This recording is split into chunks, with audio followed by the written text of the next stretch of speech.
we've got Danielle Rieger. She works as an oral surgery assistant. She's a Republican activist from Derry. She was a New Hampshire delegate for you in 2020. What's your question? Hi, thank you so much for coming to New Hampshire to answer our questions.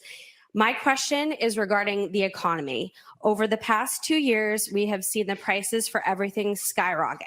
From food to gas to utilities and insurance costs, many people's bills are up several $100s a month, including mine. If elected president again, what is the first thing you would do to help bring down the cost to make things more affordable? Not Drill, a goddamn baby, thing. drill. You know about that.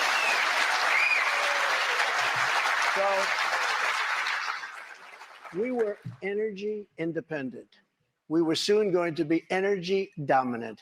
And nobody had ever done what I did. We got oil down to $1.87. Actually, it fell lower than that in some cases. We had to save the oil companies. He's not going to do a goddamn thing, guys. Do not believe it. We were doing incredibly. We had the greatest economy in the history of our country, probably the greatest economy in the history of the world.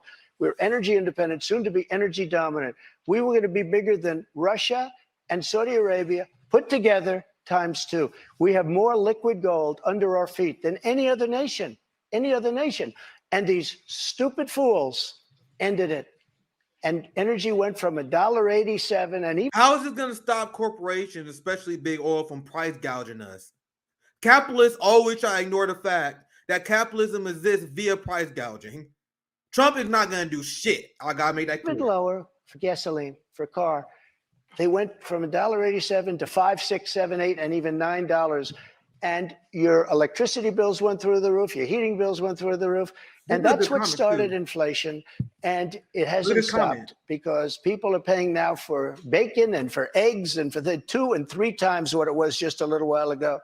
We created the greatest economy in history. A big part of that economy was got you the biggest tax cuts in the history of our country. Bigger than the Reagan cuts, bigger than any. What the fuck did that mean? Now, oh fuck, no, I keep playing. Sorry, guys. I'm about to lecture you, motherfucker. Caitlin, also, as you know, we got the biggest regulation and regulatory cuts. This place was rocking, and then we were. I'll be real quick. When Republicans say that we lower their taxes, most of the time they're lying, by the way. But Marxists, we believe, like, if you say you got lower taxes, but people rent is taking 40% of their income. You have food prices that is insane. You got all these prices. That's a tax. The fact that people got to pay a healthcare premium is a tax. You guys understand? All right, shut the fuck up now.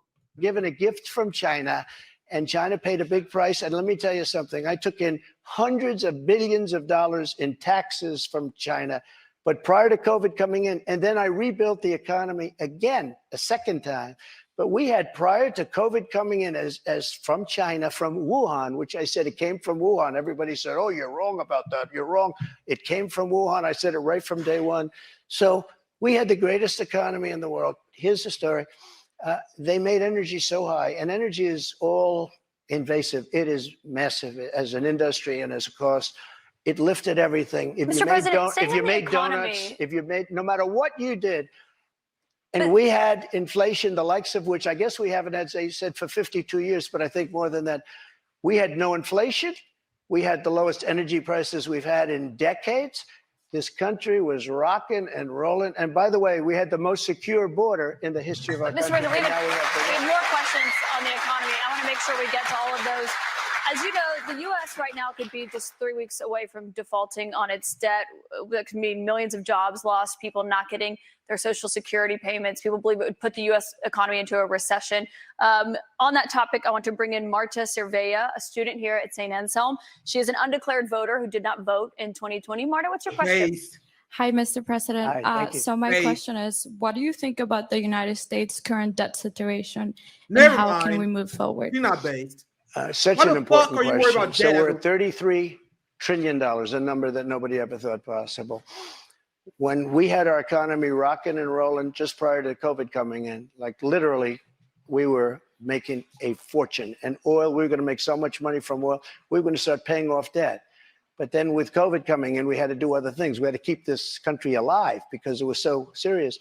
But we have to get the country back. We have to lower energy prices. We have to lower interest rates. Interest rates are through the roof. Energy has to come down. It all has to come down, and we have to start paying off debt. But when we have a debt limit, and they used that very seriously to me. They came in, Schumer came in with Nancy Pelosi, and they were using it. We'll violate it. We'll do whatever. They talked a whole lot different than they do right now. I say to the Republicans out there, congressmen, senators, if they don't give you massive cuts, you're going to have to do a default.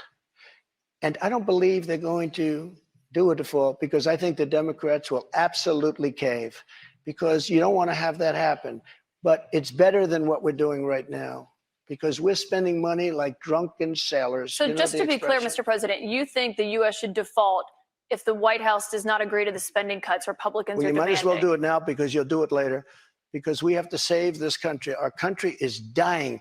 Our country is being destroyed by stupid people, by very stupid people. You once said that using the debt ceiling as a negotiating wedge just could not happen. You said that when you were in the Oval Office. I was president. So why is it different now that you're out of office? Now I'm not president. Jesus Christ, you get stuck, bro. The U.S. defaulting would be massively consequential for everyone in this room, for all Americans. You don't know. It's psychological. It's really psychological more than anything else. And it could be very bad. It could be maybe nothing. Maybe it's you have a bad week or a bad day. But look, you have to cut your costs.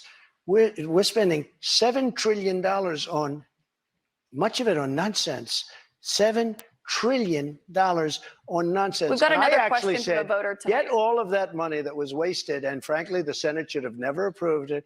Get all that money that was wasted, and if they don't get rid of that, you'll have to default. Okay? Mr. President, we've got another voter here tonight. And by the way, you're going to default eventually anyway, but it's going to be much messier.